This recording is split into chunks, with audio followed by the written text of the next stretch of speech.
قرآن پاک کے آغاز میں ہم سب نے اللہ سے ہدایت کی دعا مانگی. اللہ تعالیٰ نے کتاب ہدایت ہمارے لیے اپنے بندے محمد صلی اللہ علیہ وسلم پر اتاری. پھر یہ بتا دیا کہ ہدایت کس کو ملے گی اور کون اس سے محروم رہے گا. انسانوں کے 3 گروہوں کا ذکر کیا گیا اور اس کے بعد اب تمام انسانیت کو خطاب ہے. یا ایھا الناس، اے لوگو، اے انسانوں، اور انسانوں میں سب شامل ہیں، خواہ مرد ہوں یا عورتیں، آزاد ہوں یا غلام، ہر قوم، ہر رنگ، ہر نسل، ہر شکل، ہر زمانے اور ہر مکان کا شخص، کوئی کہیں سے بھی تعلق رکھتا ہو، سب کو خطاب ہے، پوری انسانیت کو خطاب ہے. اس سے پتہ چلتا ہے کہ یہ کتاب صرف مسلمانوں کے لیے نہیں بلکہ تمام انسانوں کے لیے ہے. جیسا کہ ایک اور جگہ پر کہا گیا ھدی للناس، کہ یہ ہدایت ہے تمام انسانوں کے لیے. تو یا ایھا الناس، اے لوگو، کیا کرو؟ اعبدو، عبادت کرو. اور عبادت کا معنی ہم نے کیا پڑھا تھا؟ کمال درجے کی محبت، کمال درجے کی عاجزی، کمال درجے کی تعظیم اور اللہ کا ڈر. یہ تمام چیزیں مل کر عبادت بنتی ہیں. عبادت کرو یعنی اپنے رب کے آگے جھک جاؤ، عاجزی اختیار کرو، اسی سے ڈرو، اسی سے محبت رکھو، اسی کو سب سے بڑا مانو. ربکم، اپنے رب کی، وہ جس نے تمہیں پیدا کیا جب تم کچھ بھی نہ تھے. جیسا کہ سورۃ الدہر کی پہلی آیت میں آتا ہے هل أتى على الإنسان حين من الدهر لم يكن شيئا مذكورا.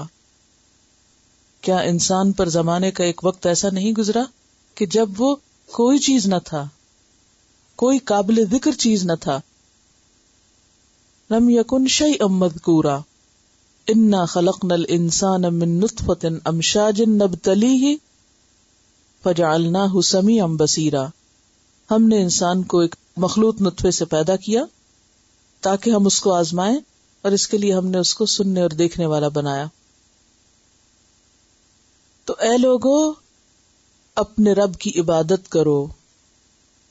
الذی خلقکم، جس نے تم کو پیدا کیا جب تم کچھ نہ تھے، اور صرف تم کو نہیں، والذین من قبلکم، اور ان لوگوں کو بھی پیدا کیا جو تم سے پہلے گزرے. یعنی سب کا خالق اللہ ہے. کس لیے عبادت کرو؟ لعلکم تتقون، تاکہ تم بچ جاؤ. کس سے؟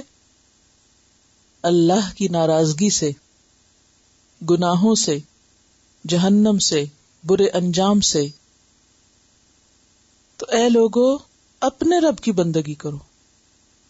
اب یہاں پر صرف رب کی بات نہیں کی گئی، اپنے رب کی ایک اپنائیت کا احساس دلایا گیا. اور پہچان کس طرح کرائی گئی؟ وہ جس کی وجہ سے تم یہاں ہو آج، جس نے تم کو بنایا.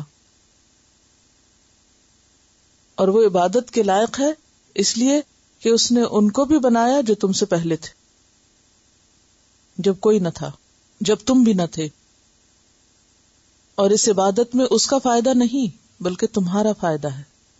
تم جب اس کے ہو جاؤ گے تو اس کو راضی کرو گے اور اس کے ذریعے برے انجام سے بچو گے، دوزخ سے بچو گے.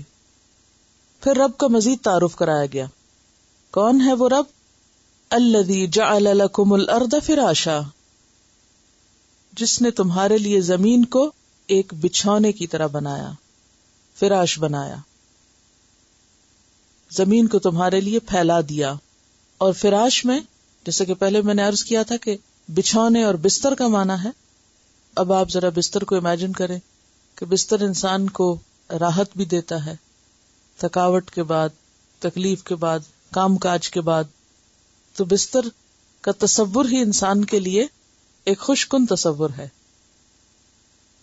اسی طرح زمین کو اس نے تمہارے لیے ہموار بنایا، بچھونا بنایا، اور پھر بچھونے میں دسترخوان کا معنی بھی ہے، کیونکہ آگے جا کر تمہارے کھانے پینے کی جو چیزیں پیدا کی وہ کیا ہے؟ ایک دسترخوان لگا دیا زمین پر کہ تمہاری ضرورت کی ہر چیز وہاں سے آ رہی ہے. الذی جعل لکم الارض فراشا، کہ تم سکون سے اس پہ کام کرو. ورنہ اگر آپ غور کریں تو زمین کے اندر کیا بھرا ہوا؟ آگ بھری ہوئی ہے. یعنی ہم بھڑکتی ہوئی آگ کے اوپر بیٹھے ہوئے ہیں جو کسی وقت بھی پھٹ سکتا ہے سب کچھ، لیکن اتنی شدید چیز اس کے اندر ہوتے ہوئے بھی وہ ہمارے لیے ایک پرسکون جگہ ہے، سکون سے رہنے کی. والسماء بناء، اور آسمان کو ایک چھت کی طرح بنایا.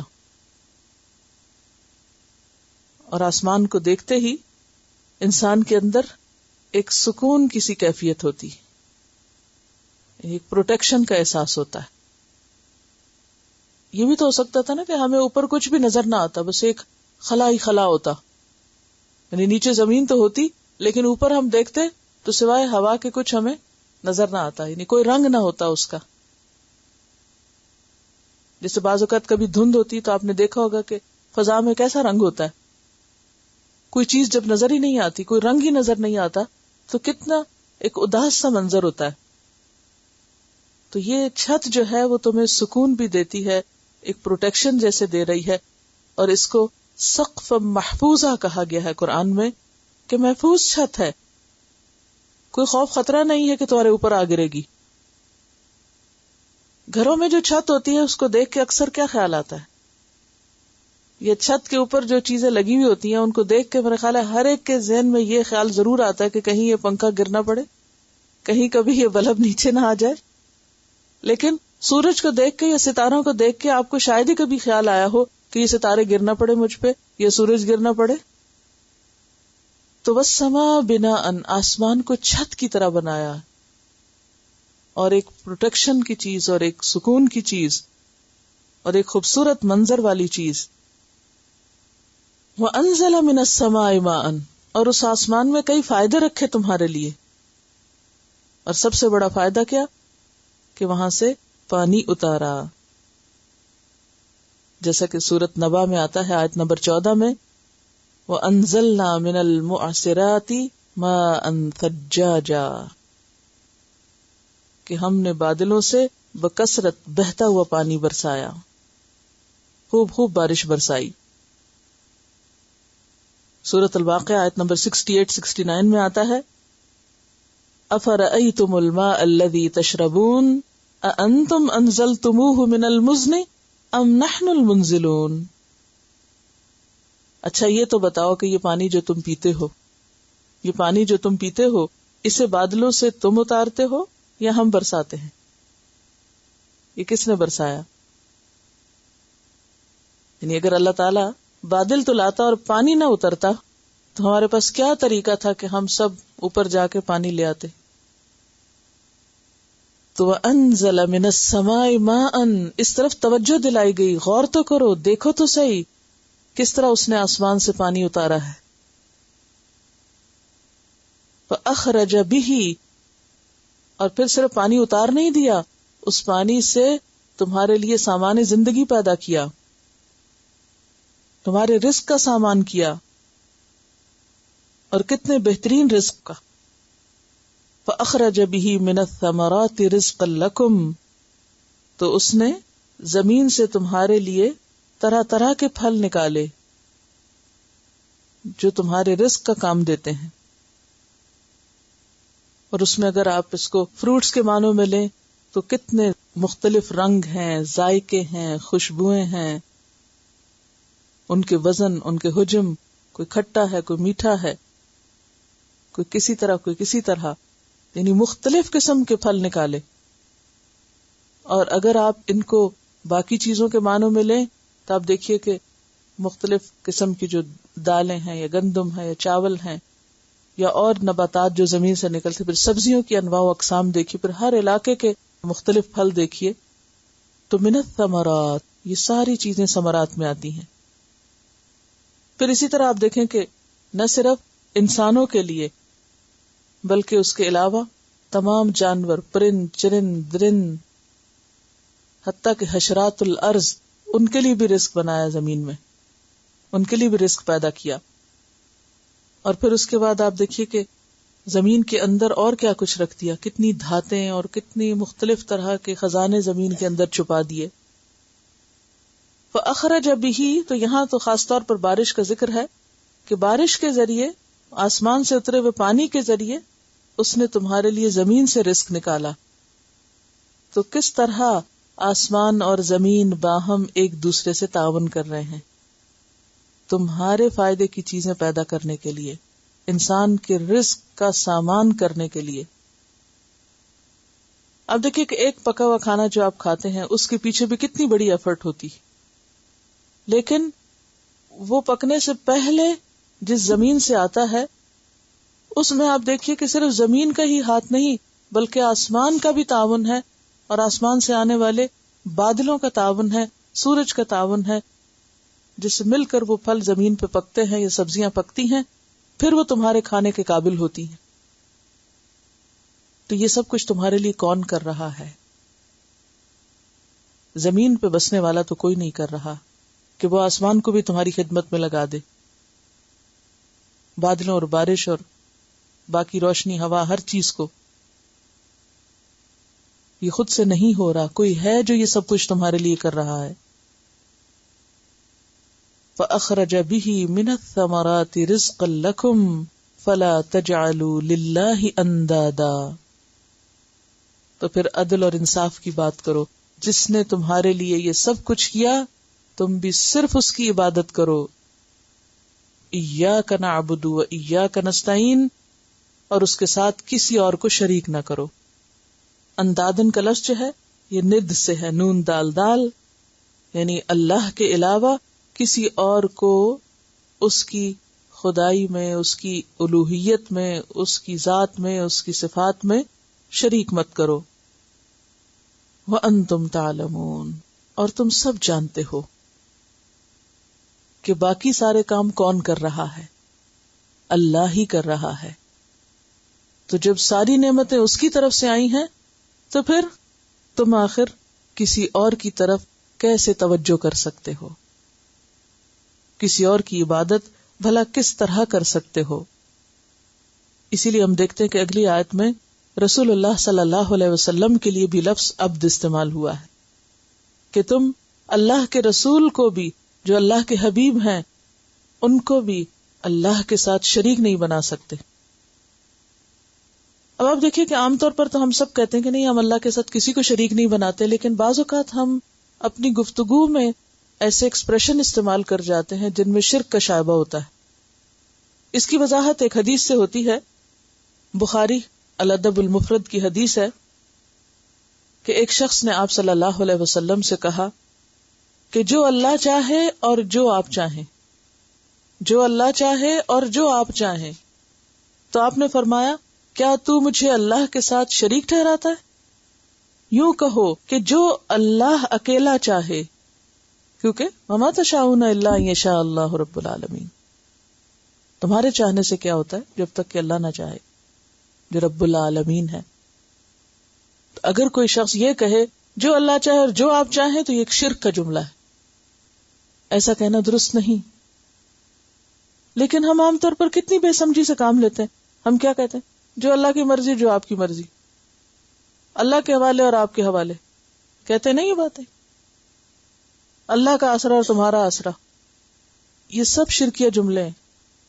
فَلَا تَجْعَلُوا لِلَّهِ أَنْدَادًا، اللہ کے ساتھ ایک صیغے میں، ایک جملے میں کسی اور کو مت ملاؤ. تو ایسی بات جس میں شرک کا شائبہ بھی ہو، اس سے منع کیا گیا. ایک اور حدیث میں آتا ہے کہ حضرت عبداللہ بن مسعود نے رسول اللہ صلی اللہ علیہ وسلم سے سوال کیا کہ سب سے بڑا گناہ کیا ہے؟ آپ نے فرمایا کہ اللہ جو خالق ہے اس کے ساتھ کسی کو شریک ٹھہرانا. یہ صحیحین کی روایت ہے، بخاری اور مسلم کی. رسول اللہ صلی اللہ علیہ وسلم نے حضرت معاذ بن جبل کو یمن کا حاکم بنا کر بھیجتے ہوئے یہ فرمایا، فَلْيَكُنْ أَوَّلَ مَا تَدْعُوهُمْ إِلَيْهِ أَن يُوَحِّدُوا اللَّهَ تَعَالَى، کہ ان کو تیری اولین دعوت کیا ہونی چاہیے؟ اللہ کی وحدانیت. یعنی تم یمن کے علاقے میں جا رہے ہو، لوگوں کو اسلام کی بات بتاؤ گے تو کیا کرو گے؟ سب سے پہلی بات جو سکھاؤ گے وہ کیا ہے؟ کہ وہ اللہ کو ایک مانے، اللہ کی وحدانیت. یہ اسلام کا پہلا سبق ہے. اسی لیے ہم کیا پڑھتے ہیں؟ لا الہ الا اللہ. یہ پہلا سبق ہے اسلام میں داخل ہونے کے لیے. کفر کیا ہے؟ اپنی مرضی کرنا، انا پرستی کرنا. توحید کیا ہے؟ اپنی انا کو دفن کرنا. میں کچھ نہیں، میں تو عبد ہوں، مجھے تو اللہ کے آگے جھکنا ہے، سب کچھ تو وہی ہے.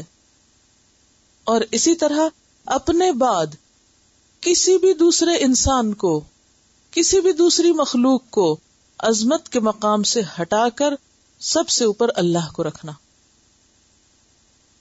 اور صرف یہ نہیں کہ دوسروں کو عظمت کے مقام سے ہٹا کر برابر بھی نہیں رکھنا، نیچے کرنا، سب سے اوپر اسی کو کرنا. محبت میں، خوف میں، جھکنے میں، عاجزی میں،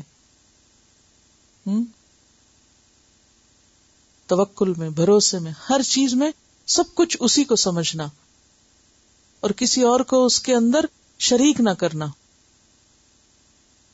اس کی جتنی بھی صفات ہیں، جیسے وہ رازق ہے، مالک ہے، اس میں کسی اور کو اس کے برابر نہیں کرنا. نیز آپ صلی اللہ علیہ وسلم نے حضرت معاذ سے یہ بھی فرمایا، یا معاذ اتدری ما حق اللہ علی العباد، اے معاذ تم جانتے ہو کہ بندوں پر اللہ کا حق کیا ہے؟ قال اللہ ورسولہ اعلم، انہوں نے عرض کیا اللہ اور اس کا رسول زیادہ جانتا ہے. قال فرمایا ان یعبدوہ ولا یشرکوا بہ شیئا، کہ وہ اس کی عبادت کریں اور صرف عبادت نہیں، اور اس کے ساتھ کسی اور کو شریک نہ ٹھہرائیں. اس کی عبادت میں کسی اور کو شریک نہ کریں. یہ متفق علیہ روایت ہے کہ وہ اللہ کے برابر کسی کو نہ ٹھہرائیں، نہ کسی پیغمبر کو، نہ کسی بزرگ کو، نہ کسی بت کو، نہ کسی پتھر کو، کسی اور چیز کو نہیں. فلا تجعلوا للہ اندادا. ایک شخص آیا حضور صلی اللہ علیہ وسلم کے پاس اور آپ کی تعریف میں بہت مبالغہ آرائی کرنے لگا. تو آپ صلی اللہ علیہ وسلم نے فرمایا کہ لا تطرونی کما اطرت النصارى عیسی ابن مریم، کہ تم مجھے میری حد سے آگے مت بڑھاؤ جس طرح عیسی ابن مریم کو نصارہ نے اپنی حد سے آگے بڑھا دیا. کیا کہو؟ عبداللہ و رسول، اللہ کے بندے ہیں محمد صلی اللہ علیہ وسلم اور اس کے رسول ہیں. نصارہ نے کیا کیا؟ ان کو اللہ کا بیٹا بنا دیا، یعنی اپنے پیغمبر کو اللہ کا بیٹا بنا دیا. تو اگر پیغمبر کو بھی ہم بندگی کے مقام سے اوپر اٹھائیں گے تو پھر یہ بھی شرک میں آ جائے گا.